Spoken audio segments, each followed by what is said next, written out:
ನಮಸ್ಕಾರ ವೀಕ್ಷಕರೇ, ಜನತಾ ಟೈಮ್ಸ್ 7ಗೆ ಸ್ವಾಗತ. ನಾನು ಅಪೂರ್ವ. ಡಿಸಿಸಿ ಬ್ಯಾಂಕ್ ಚುನಾವಣೆಯಲ್ಲಿ ದೊಡ್ಡಗೌಡರು ವಿಕ್ರಮ್ ಇನಾಮದಾರರನ್ನು ಗೆದ್ದು ಬರೋದು ಶತಸಿದ್ಧ ಅಂದ್ರು ಬಾಲಚಂದ್ರ ಜಾರಕಿಹೊಳಿ. ಬೈಲಹೊಂಗಲ. ಹೌದು, ಬೆಳಗಾವಿ ಜಿಲ್ಲೆಯಲ್ಲಿ ಡಿಸಿಸಿ ಬ್ಯಾಂಕ್ ಚುನಾವಣೆ ಕಾವು ತುಂಬಾ ರಂಗೇರಿದ್ದು, ಇಂದು ಬೈಲಹೊಂಗಲ ತಾಲೂಕಿನ ಚಿಕ್ಕವಾಗೇವಾಡಿ ಸಮೀಪದ ರಾಜ್ಯ ಹೆದ್ದಾರಿ ರಸ್ತೆಯಲ್ಲಿರುವ ಯಡಿಯೂರಪ್ಪ ಕಲ್ಯಾಣ ಮಂಟಪದಲ್ಲಿ ಕಿತ್ತೂರು ಹಾಗೂ ಬೈಲಹೊಂಗಲ ತಾಲೂಕುಗಳ ಡಿಸಿಸಿ ಬ್ಯಾಂಕ್ ಚುನಾವಣೆ ಅಭ್ಯರ್ಥಿಗಳಾದ ಮಹಂತೇಶ್ ದೊಡ್ಡಗೌಡರು ಹಾಗೂ ವಿಕ್ರಮ್ ಇನಾಮದಾರ್ ಪ್ರಚಾರಾರ್ಥ ಏರ್ಪಡಿಸಿದ ಪ್ರಾಥಮಿಕ ಕೃಷಿ ಪತ್ತಿನ ಅಧ್ಯಕ್ಷರು, ಉಪಾಧ್ಯಕ್ಷರು ಹಾಗೂ ಸದಸ್ಯರು ಸೌಹಾರ್ದಯುತ ಸಭೆಯಲ್ಲಿ ಪಾಲ್ಗೊಂಡು ಸನ್ಮಾನ ಸ್ವೀಕಾರ ಮಾತನಾಡಿದ ಪ್ರಭಾವಿ ರಾಜಕಾರಣಿ ಹಾಗೂ ಅರಬಾವಿ ಕ್ಷೇತ್ರದ ಬಾಲಚಂದ್ರ ಜಾರಕಿಹೊಳಿ ಅವರು ನವ ನ್ಯೂಸ್ ಸಮೂಹದ ರಾಜ್ಯ ಉಪಸಂಪಾದಕ ಬಸವರಾಜ್ ನಡೆಸಿದ ಸಂವಾದದಲ್ಲಿ ಮಾತನಾಡಿದ ಕಿತ್ತೂರು ಬೈಲಹೊಂಗಲ ಅಭ್ಯರ್ಥಿಗಳನ್ನು ಗೆಲ್ಲಿಸಿಕೊಂಡು ಬರೋದು ಶತಸಿದ್ಧ ಎಂದು ಹೇಳಿದರು. ಇದೇ ಸಂದರ್ಭದಲ್ಲಿ ಮಹಂತೇಶ್ ದೊಡ್ಡಗೌಡರು ಮಾತನಾಡಿ ಎಲ್ಲಾ ಪಿಕೆಪಿಎಸ್ ಸಬಲೀಕರಣಕ್ಕಾಗಿ ಇನ್ನು ಹೆಚ್ಚಿನದಾಗಿ ಕೆಲಸ ಮಾಡುವುದಾಗಿ ಹೇಳಿದರು. ಈ ಸಂದರ್ಭದಲ್ಲಿ ಮುಖ್ಯ ಅತಿಥಿಗಳಾಗಿ ಮಾಜಿ ಸಂಸದ ಅಣ್ಣಾ ಸಾಹೇಬ್ ಜೊಲ್ಲೆ, ರಾಜು ಅಂಕಲಗಿ, ಅಪ್ಪಸಾಹೇಬ್ ಗುರಣಿ, ಚಿದಾನಂದ ಸವದಿ, ಶಂಕರ ಮಾಡಲಾಗಿ, ಅರವಿಂದ್ ಪಾಟೀಲ್, ಚನ್ನಬಸಪ್ಪ ಮುಕ್ಕಾಶಿ ಸೇರಿದಂತೆ ಎಲ್ಲ ಮುಖಂಡರು, ಎಲ್ಲ ಕಾರ್ಯಕರ್ತರು ಭಾಗವಹಿಸಿದ್ರು. ಡಿಸಿಸಿ ಬ್ಯಾಂಕ್ ಚುನಾವಣಾ ಕಾವು ತುಂಬಾ ರಂಗೇರಿದೆ.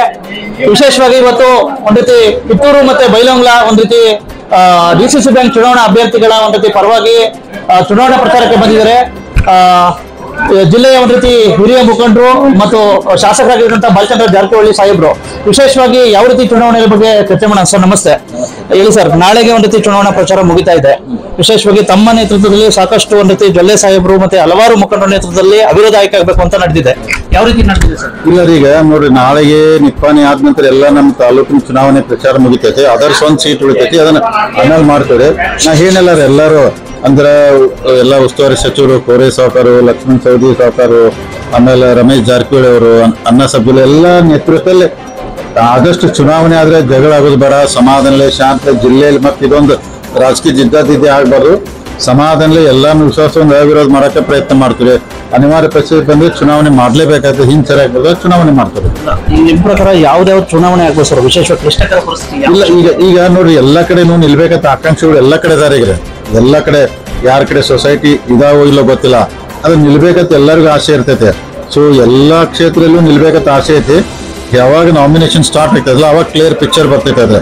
ಅದಕ್ಕೆ ನನ್ನ ಅಂದಾಜ್ ಮಟ್ಟಿಗೆ ಅಂದ್ರೆ ಕೆಲವೊಂದು ತಾಲೂಕು ಆದ್ರೂ ಆಗ್ಬೋದು, ಇಲ್ಲಾಂದ್ರೆ ಯಾವ್ದು ಆಗಾಕಿಲ್ಲ. ಮತ್ತೆ ಅವು ಆಗಬಾರ್ದು ಅಂತೇಳಿ ಪ್ರಯತ್ನ ನಾವು ಮಾಡ್ತೀವಿ. ಅವು ಆಗಬಾರ್ದು, ಅವಿರೋಧ ಆಯ್ಕೆ ಆಗ್ಬೇಕಂತೇಳಿ ಅನಿವಾರ್ಯ ಪರಿಸ್ಥಿತಿ ಬಂದ್ ಮಾಡ್ತೀವಿ. 3ರಿಂದ 4 ತಾಲೂಕು ಚುನಾವಣೆ ಆಗ್ಬೋದು, ಉಳಿದಿದ್ದೆಲ್ಲ ಅವಿರೋಧ ಆಗ್ಬೋದು ಅಂತ ನನ್ನ ವಿಶ್ವಾಸ. ಪ್ರಭಾವಿ ಗ್ರಾಮೀಣ ಕ್ಷೇತ್ರದಲ್ಲಿ ಎಲ್ಲೊಂದ್ ಕಡೆ ರಾಹುಲ್ ಜಾರಕಿಹೊಳಿ ಅವರು ಓಡಾಟ ನಡೆಸಿರ್ತಕ್ಕಂಥದ್ದು, ಒಂದ್ ಕಡೆ ರಾಜು ಅಂಕಲಗಿ ಅವರು ಅವ್ರಿಗೆ ಕೊಡ್ತೀನಿ, ಅವ್ರಿಗೆ ಸ್ಪರ್ಧೆ ಮಾಡಿದ್ರೆ ಅಂತ ಹೇಳಿಕೆ ಕೊಟ್ಟಿರ್ತಾರೆ. ಇಲ್ಲ, ಈಗ ರಾಹುಲ್ ಜಾರಕಿಹೊಳಿ ಅವರು ಎಲ್ಲಿ ಓಡಾಟಿಲ್ಲ, ಯಾರು ಇಲ್ಲ. ಒಂದು ನಾವು ಬೆಳಗಾವಿ ತಾಲೂಕಿಗೆ ಸಂಬಂಧಪಟ್ಟಂಗೆ ಸಭೆ ಮಾಡಿದ್ರೆ PKPS ಅಧ್ಯಕ್ಷರು ಎಲ್ಲ ಸದಸ್ಯರನ್ನ ಕರೆದ, ಅವಾಗ ರಾಜು ಅಂಕಲಗಿ ಅವರು, ರಾಹುಲ್ ಜಾರಕಿಹೊಳಿ ನಾವೆಲ್ಲ ಸಭೆ ಮಾಡಿ ಎಲ್ಲ ಸೊಸೈಟಿ ಬೆಟ್ಟ ರಿಕ್ವೆಸ್ಟ್ ಮಾಡಿದ್ರೆ. ಸೊ ಈಗ ಪ್ರಿಂಟ್ ಮೀಡಿಯಾ, ಇಲೆಕ್ಟ್ರಾನಿಕ್ ಮೀಡಿಯಾದಲ್ಲಿ ಅದ್ರ ರಾಹುಲ್ ಜಾರಕಿಹೊಳಿ ನಿರ್ಧಾರ ಬರ್ತದೆ. ಆದ್ರೆ ಯಾರು ನಿಲ್ಸ್ಬೇಕಂತ ಇಲ್ಲಿ ತನಕ ನಿರ್ಧಾರ ಇಲ್ಲ. ರಾಘು ಅಂಕಲ್ ಅವ್ರು ಸ್ಟ್ಯಾಂಡ್ ಕ್ಲಿಯರ್ ಮಾಡಿದಾರ. ಸತೀಶ್ ಜಾರಕಿಹೊಳಿ ಹೇಳಿ ನಾ ಬಿಟ್ಟು ಕೊಡ್ತೀನಿ, ಅವ್ರು ಬೇಕಾಗಿಲ್ಲ. ಅದಕ್ಕೆ ಸತೀಶ್ ಜಾರಕಿಹೊಳಿ ಜೊತೆ ಮಾತಾಡ್ಕೊಂಡು ರಾಘು ಅಂಕಲ್ ಅವ್ರು ನಿಲ್ಲಂತಾರೋ, ರಾಹುಲ್ ನಿಲ್ಲತ್ತಾರೋ, ಇನ್ನೊಬ್ರು ನಿಲ್ಲತ್ತಾರೋ, ಅವ್ರು ಏನ್ ಡಿಸಿಷನ್ ತಗೋತಾರ ಆ ಡಿಸಿಷನ್ ಪ್ರಕಾರ ಬೆಳಗಾವಿ ತಾಲೂಕು ನಾವು ಚುನಾವಣೆ ಮಾಡ್ತೇವೆ. ವೈಯಕ್ತಿಕವಾಗಿ ದೊಡ್ಡಗೌಡರ ಬಗ್ಗೆ ವಿಶೇಷವಾಗಿ ಸಾಕಷ್ಟು ಬೈಲಹೊಂಗಲ ಕಿತ್ತೂರು ಅಖಂಡವಾಗಿತ್ತು ಸರ್, ಸಾಕಷ್ಟು ಕೆಲಸಗಳು ಮಾಡಿದ್ದಾರೆ ಅವರು ವೈಯಕ್ತಿಕವಾಗಿ. ಖಂಡಿತವಾಗಿ ಮಹಂತೇಶ್ ದೊಡ್ಡಗೌಡರು ಈ ಭಾಗದಲ್ಲಿ ಶಾಸಕರಾಗಿ ಕೆಲಸ ಮಾಡಿದ್ರು. ಡಿಸಿಸಿ ಬ್ಯಾಂಕಿನ ನಿರ್ದೇಶಕರಾಗಿ ಸುಮಾರು 30 ವರ್ಷ ಕೆಲಸ ಮಾಡಿದ್ದಾರೆ.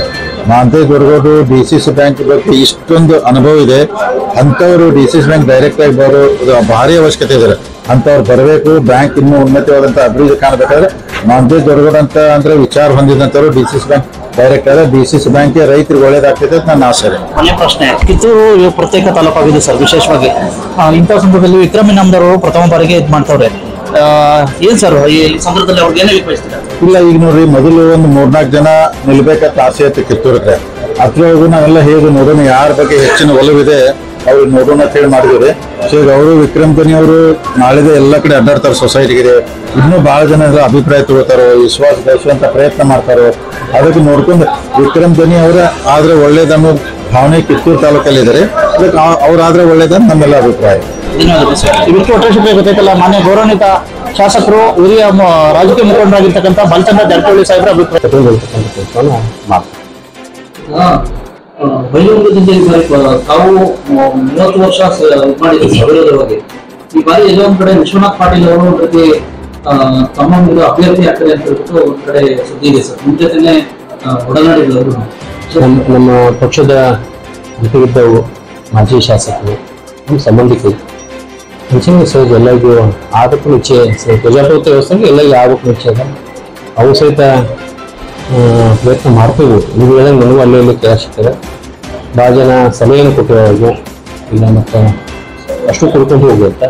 ಮತ್ತು ಅವು ವಿಚಾರವಂತರು ಅನುಭವಿಸಿದ ಸಮಯ ಸಂದರ್ಭ ನೋಡಿ ನಿರ್ಣಯ ಸಹಿತ ಮಾಡಬಹುದು ಅಂತ ನಮ್ಮದು ವಿಚಾರ ಇದೆ. ಮತ್ತು ಇನ್ನು ಅನಿವಾರ್ಯ ಒಂದೊಂದು ಸಂದರ್ಭದಲ್ಲಿ ಚುನಾವಣೆಗೆ ಅದು ಅನಿವಾರ್ಯ ಬಂದಾಗ ಮಾಡಲೇಬೇಕಾಗುತ್ತೆ. ಈಗ ಬಾಲಚಂದ್ರ ಜಾರಕಿಹೊಳಿ ಸಾಹೇಬ್ರಿಗೆ ನಮ್ಮ ಎಲ್ಲ ಬಸವರಾಜು, ಜನತಾ ಟೈಮ್ 7 ಬೈಲಹೊಂಗಲ.